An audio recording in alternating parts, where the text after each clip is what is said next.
अरे गजान सर कुआडे गले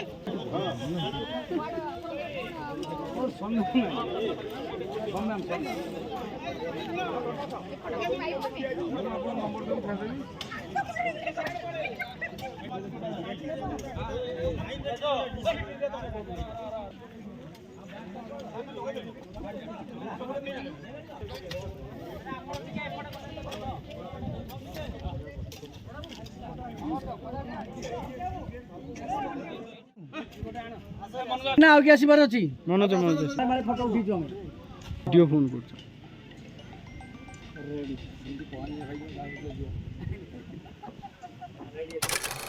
सर अपन परिचय ना सत्यवादी बलियार सिंह ओडिशा सचिवालय व्यक्तिगत सचिव और व्यक्तिगत सहायक संघर तरफ से आम आज ये वृक्षरोपण कार्यक्रम यही साखी गोपीनाथ मंदिर परिसर रे ये कार्यक्रम करुचु। प्रतिवर्ष संघ तरफ वृक्षरोपण कार्यक्रम करा जाए एवं ये वृक्षरोपण आउ वृक्ष रक्षण ये दीटाक मनीष जीवन पाई अत्यंत अपरिहार्य। सेथिपाई संघ ये कार्य महनीय कार्य को करने पाई बद्धपरिकर एवं प्रतिवर्ष ये कार्यक्रम करी आसुछि।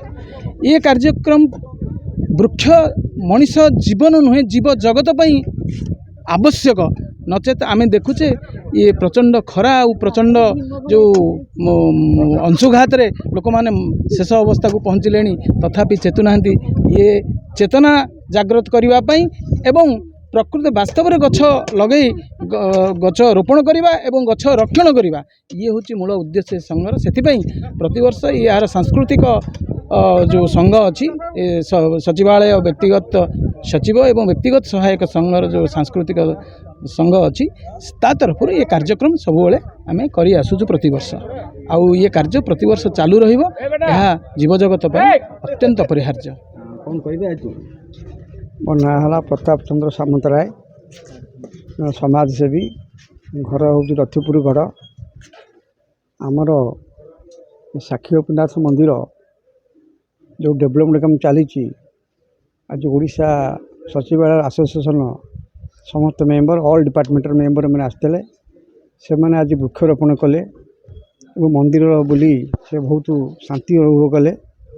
से मैंने कहले मंदिर जहाँ सब अच्छी डेवलपमेंट काम सब करने साहाय्य सहयोग सरकार तरफ करेंगे। तेणु से गोविंद आज्ञा आग को आम बहुत बहुत मैं डेभलप हो आम आशा करुचु। ऑटोमेटिकली एवं आम गोटे सब कमिटी कलु। सब कमिटी आमर हटकिशोर प्रधान हेले सभापति अमरेश चोटरा है आमर सेक्रेटरी एवं ब्रजकिशोर है सह संपादक निवास पाइकार है भाइस प्रेसिडेंट एवं अन्य आगामी दिन में मंदिर बहुत बहुत उन्नति उन्नत हम समस्त स्वतंत्र भाव में साहाय्य करने आसुँच। आम भी आशा करूँ सचिवालय समस्त सेक्रेटरी मैंने आसवे एवं मंदिर परिक्रमा करी बहुत माने मत व्यक्त कले जे आग को मंदिर बढ़ाई से सहयोग साहाय्य करेंगे कहले। तो ये पुरातन मंदिर जेहेतु 1663 मसीह होता से मंदिर फिर ता आज्ञा फिर पुनरुद्धार है आम 2022 मार्च से दिन ठारू आम ठाकुर नीतिकांति निबंध विवाह और अन्य सब डेभलपमेंट कम धीरे धीरे आगौची पिला नहीं